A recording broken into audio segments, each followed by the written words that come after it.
What is going on, everybody, and welcome back to Bourbon of the Week. My name's Chris. I'm going to be your host for today, and today we got a 2-for-1 coming from the Vampire Diaries themselves. We've got Brothers Bond here. We've had their original stuff, didn't love it too much, but this is cask strength, a bourbon, and a rye. Let's try these out. Let's pour them up. Let's put them through price, taste, drinkability. Cheers, y'all. Full disclosure, these bottles were sent to me from Brothers Bonds themselves, so I did not have to pay for it. This is Brothers Bond straight bourbon whiskey, original cask strength. This is bottle number 02625, and it's coming in at 114.08 proof. And this bottle over here, coming from Brothers Bond as well, is an American blended rye whiskey. This is coming in at 95 proof. Again, both of these are 4 grain. We're going to talk about that as we get into it, but let's pour this into our fancy glass. So the rye does look a lot lighter than the bourbon, I can tell you that, but everybody knows before we get started on these two bottles, time for the traditional sip. Cheers, y'all. Spooky.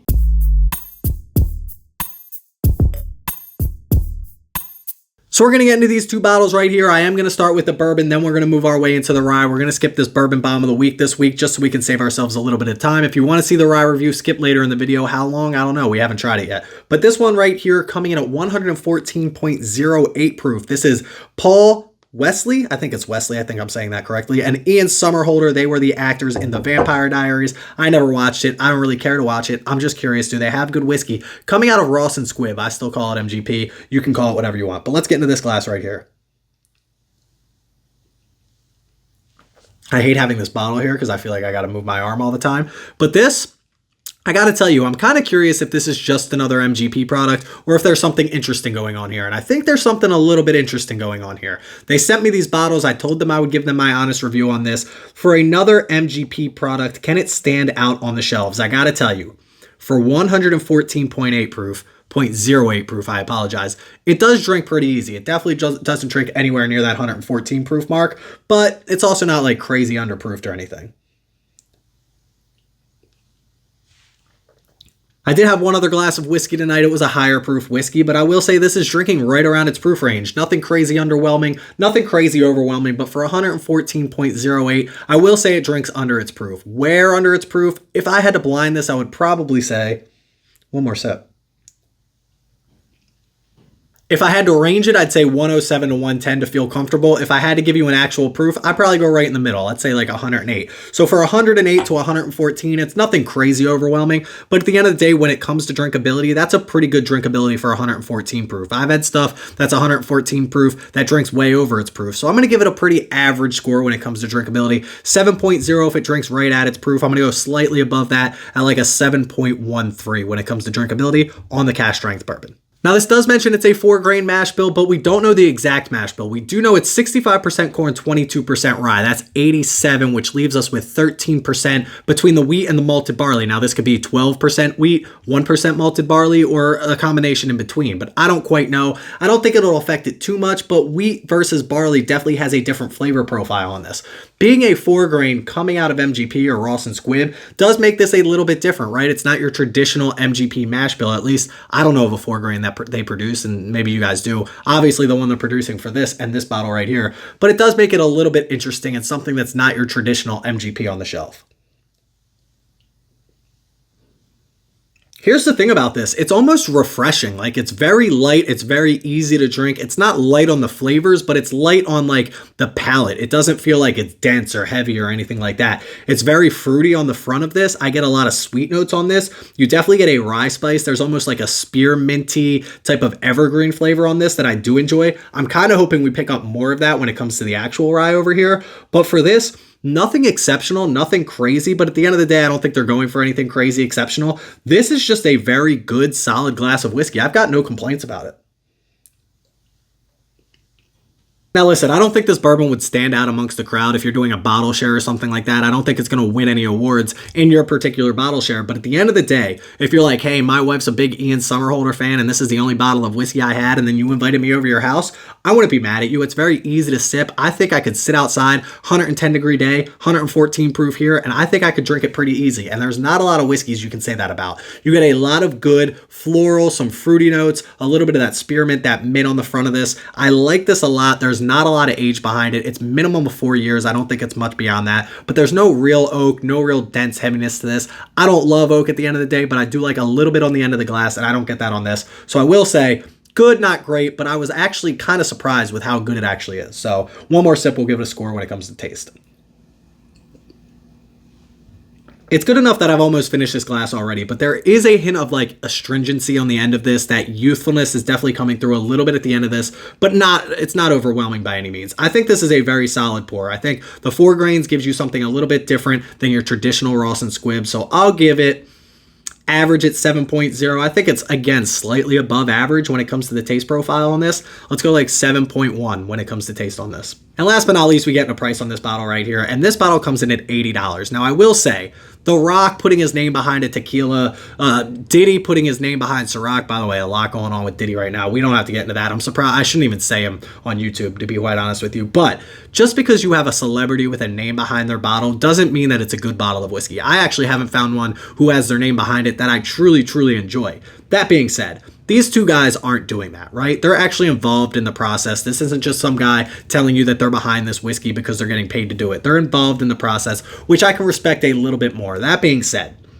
$80 is still tough, right? It's 4-year-old Ross and Squibb. We've got that coming out of Penelope for cheaper. We've got Smoke Wagon putting that stuff out for cheaper. Now, obviously, it's a different mash bill, but at the end of the day, 4-year-old Ross and Squibb at $80, even at cash strength, seems a little excessive to me.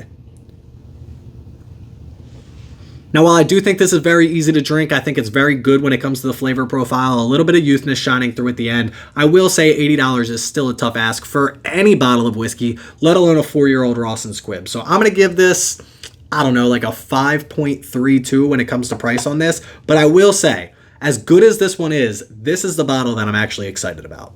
But listen, I'm going to add these scores up. We're going to move on to this bottle in the meantime. Let's get into the rye right here. This is only 95 proof, but when we get into price, I think you'll like it a lot better. Let's try this out. Cheers, y'all. So this bottle, when we get into drinkability on this, 95 proof, ryes always throw me off when it comes to drinkability. I've obviously been drinking a lot of bourbon my entire career when it comes to bourbon of the week. Ryes, they're not relatively new to me, but I definitely drink them less often than I drink bourbon. At 95 proof, this still drinks very easy. I don't think it's very overwhelming when it comes to the ethanol kick. I can take a full inhale of this. It doesn't burn my nostrils or anything like that, which it shouldn't, especially coming off of 114 proof. That being said, I don't know. That one hit the back of the palate a little bit harder.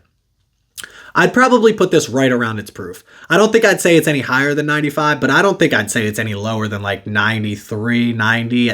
I mean, 90 if I'm drinking 114 proof first, but this even has a little bit of kick. But you got to remember, it is a rye, so the rye has some spice. The spiciness sometimes equates to ethanol kick. But I will say, I'm going to go, we say 7.0 if it drinks right at its proof. I'm going to say like 7.01. I'll give it a slight nudge above the 7.0.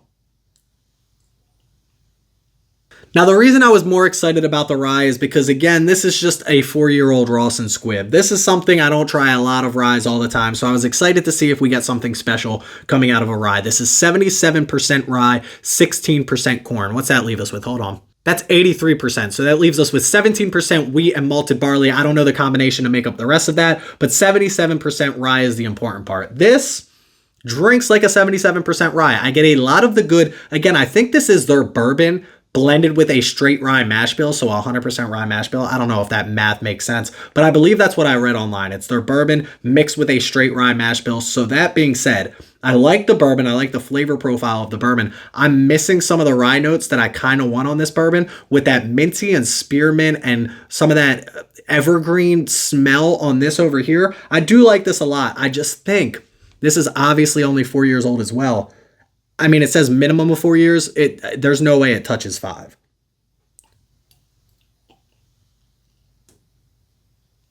The nose on this is straight spearmint gum. And I like that flavor profile. I mean, if you're drinking a rye, I do like that flavor profile.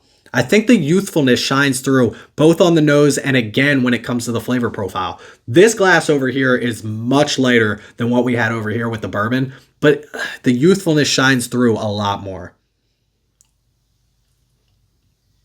Here's what I'll say though. Nothing bad about this whiskey. I'm not drinking this. The youthfulness is what it is. If you're going to drink a 4-year-old whiskey, it's going to show some youthfulness. But there's nothing off-putting about the flavor profile. This flavor profile over here is a lot more what I was expecting for the rye that they're putting out versus what they have over here. This is very good when it comes to the flavor profile. I think it's a very solid bourbon right here. This almost seems a little bit too much like a rye. Does that make sense? Even at 77% rye, it feels like it's straight rye. I don't get any sweetness on this glass over here. It seems very one-dimensional, very not complex. There's no density. There's no heaviness to this. I feel like I could chug this. If we're talking about like a chuggable, on the chuggable scale, this is at the very top. I could chug this. Is that a bad thing? I don't know. For me, maybe not. I could take shots of this. I take shots once in a while. I could take a shot of this bottle right here. See, if I had to pick one of these, if like you gave me both of these glasses blind, I could obviously tell you which one's which, but I will say if you just gave me both of these glasses and you were like, hey Chris, which one do you like better? Strictly off taste, it's the bourbon all day. This flavor profile is fantastic. I think it's a little bit young and that's about the only thing wrong about it. This glass over here, it's young, it's one-dimensional, it's not very complex. I was excited about this rye, but I will say it's just too much rye for me and not enough anything else. I wish I'd had a little bit of sweetness, maybe a little bit of age to round it out at the end here. But I'm going to take this. I'm going to finish this off because I don't need any more when it comes to price. I'll give you a score after that.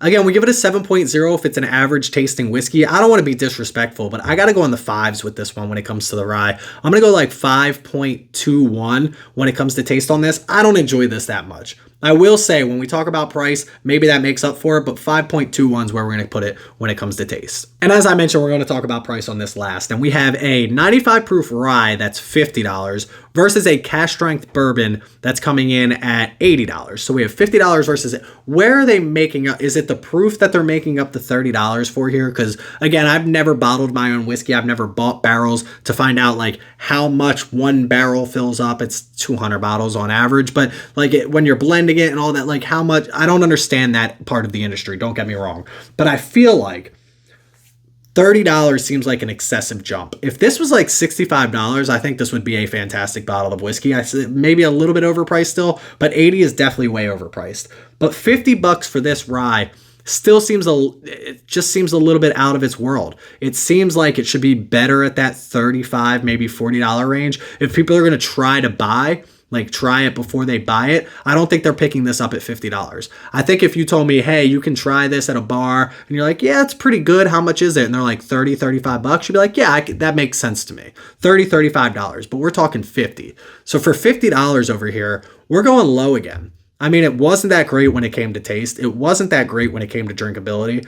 I'm going to go like 4.97 when it comes to price on this. This rye is definitely not as good as this bourbon. But listen, I've kept you long enough. Let's get into the scores here. This bottle of bourbon, the cask strength bourbon, comes in at a 6.52. That's a slight hair below average when it comes to a bottle of bourbon. And I think, again, if that price tag was even a little bit lower, $60, $65, this would be slightly above average when it comes to a bottle of whiskey. I think it's different from most MGP, Ross & Squibb products out there, but I don't think there's anything crazy exceptional about it. That being said, what do you guys think about this rye? Because for me, it came in at a 5.73. I don't like to tell people not to enjoy a bottle of whiskey. I don't want to tell you how or how not to spend your money, but for me personally, I would go out and try this before I bought this. This one, same thing. I would still try it before I bought it. Again, for me personally, if you tried this and you told me, hey, I think it's worth the $80, I'm not mad at you. For me personally, if you tried this and you told me you wanted to go out and spend $50 on it, I think you're a little bit crazy. That being said, that's where we're going to end it for tonight. This one's a lot better than this one, at least for me. But hey, that's where I'm going to leave you for today. Make sure you click that like and that subscribe button here on YouTube. Check us out on Instagram at Bourbon of the Week. Go click that follow button over there. Check out our Patreon page and our Discord. Both those links in the description below. Please don't drink and drive. Always drink responsibly. Stay healthy, stay happy, and stay watching the Vampire Diaries. Cheers, y'all.